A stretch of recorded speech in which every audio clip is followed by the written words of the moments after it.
Somewhat. Thank you, Sally. Mr. Duckett, you have a list for us. We love lists. We like lists, don't we? From Psychology Today. Yeah. I thought I'd leave us with a little thought list. How much of this applies to you? It's an article I noticed. I was looking for something else, actually. I don't know why I was attracted when I spotted the phrase control freak. Okay. And it's about 5 signs of control freak. Is that why you insisted on us doing it today? Indeed, I insist that you do this. I'm interested to know, as I read the little list out, how many of these applied to you, because you've read it beforehand. The listener is about to hear it new. Okay, now I must point out, as they do, control freakery isn't actually a really well-researched diagnostic category, so this is a bit of junk psychology in a way. Control freakery, though, it says that control seekers are often obsessive compulsive, angry, phobic, or even mood disorders, and they need control because if they don't have it, they're afraid that their world would spiral out of control. So how do you spot one? Here we go. First thing is correcting people when they're wrong. No, are you sure that's right? You never do that, do you? Don't tell me I do that. You're wrong. Have you ever corrected anybody when they're wrong? And if you don't, how do you resist it? Okay. I have an issue with this because the option is that you don't correct somebody when they're wrong. There you go. I saw somebody, I'm very much, apostrophes that people use wrongly drive me completely mad. I find it really, really hard not to tell them that there should or shouldn't be an apostrophe there. Somebody I saw recently had a T-shirt that I want, and it says on it, I am silently correcting your grammar. But the key word there is silently, because they're not a control freak. So if you say there's only 3 ways to skin a cat and I know you're wrong, if I correct you, that doesn't make me a control freak, does Isn't it about the way you do it? I think it's much more about the way you do it. Is it not about whether you're focused on that in the first place? Yes. Fact is, everything's imperfect, so everything's No, wrong. it isn't. So you'd be controlling, you'd be correcting everything all the time. Nothing's perfect, is it? No, but if you say to me there's 26 letters in the English alphabet... You're disagreeing with me now. I am. Because you're right. If you tell me there's 26 letters in the English alphabet, I'm not going to disagree with you because you are right. So... But if you told me that there were 26 letters in the alphabet and you were telling me in such a way that made me resentful, irritated, and annoyed, I might well start arguing with you just because I could. And perhaps if you were telling her, you were pointing it out that she was wrong in a kind of, what the heck, it doesn't matter, it's not really relevant. Okay, so number 1 here is correcting people when they're wrong. But what it should say is the manner in which you correct people. Now you're correcting the whole...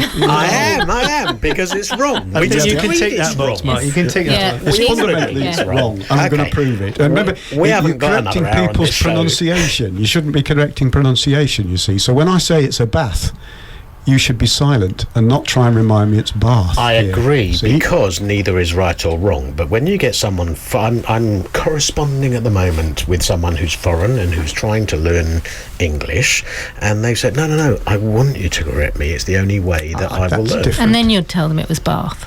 Yeah, you would. Quite right. I It's would, not but bath. Mike would tell them it's bath, and neither is right or wrong. Okay. Yeah, but you'd tell him it was bath. Is this a shower? I would, yeah. Item number 2. Always trying to win the argument or have the last word. I never do that. You never do that? I never do that. You I think don't we can ever part- do we that. I never do that. I think we can take that for Mark as well next. Yeah? Well, judging by the last conversation. No, he said the last word. So, think about this, listeners. Do you always try and win the argument or have the last word? They have difficult...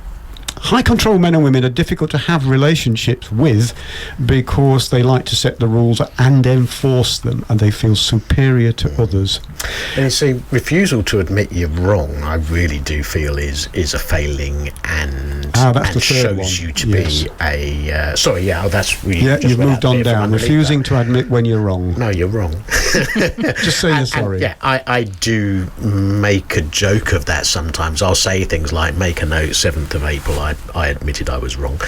It's a rare occurrence. Make the most of it. I do know someone who is a control freak, and his way of dealing with that would be to say, I stand corrected, which means that he doesn't agree with you, but he just can't be bothered to argue anymore.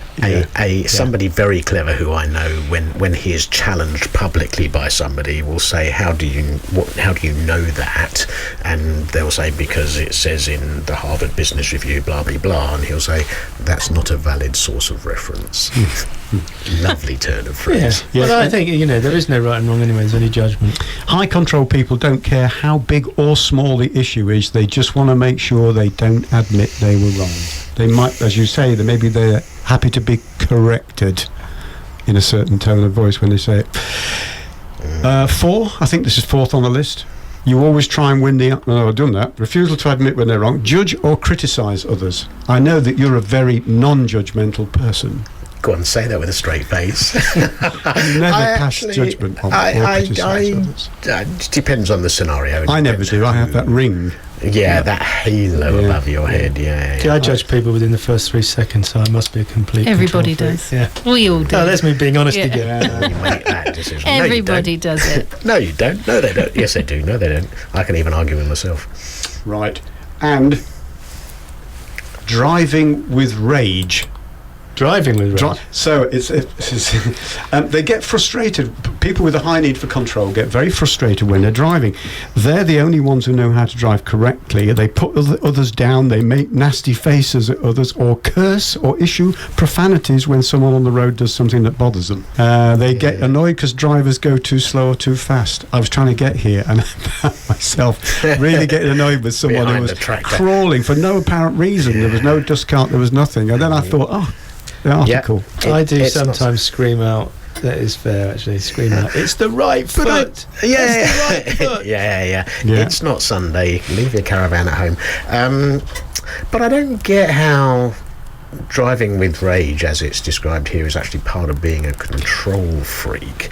It's wanting the other person to go faster or drive better or whatever. But yes, it's because and that's different how. You're not laughing with me, are you? You're laughing at me. All right, I'm a control freak. What can I do? Yeah. No, I'm not sure it's freakery. I think it's control, because I think so many people seek control and certainty. But isn't it the case that life is like that? I mean, there is no certainty. I mean, we are a tiny speck in a huge set of universes and galaxies that are beyond comprehension. The idea that we can control anything is ludicrous. And a great question that you for people who are under stress from pressure is, what are you trying to control here that you simply can't? And the next question is, and what are you forgetting to control that you can? Well, let me tell you, Mike and I do this show once a fortnight, and we take turns, as we phrase it, driving the show. So I'm sitting on the desk today, so I'm in control. You are, and you're going to wind us up, aren't you? I wind you up as often as I can, Mike.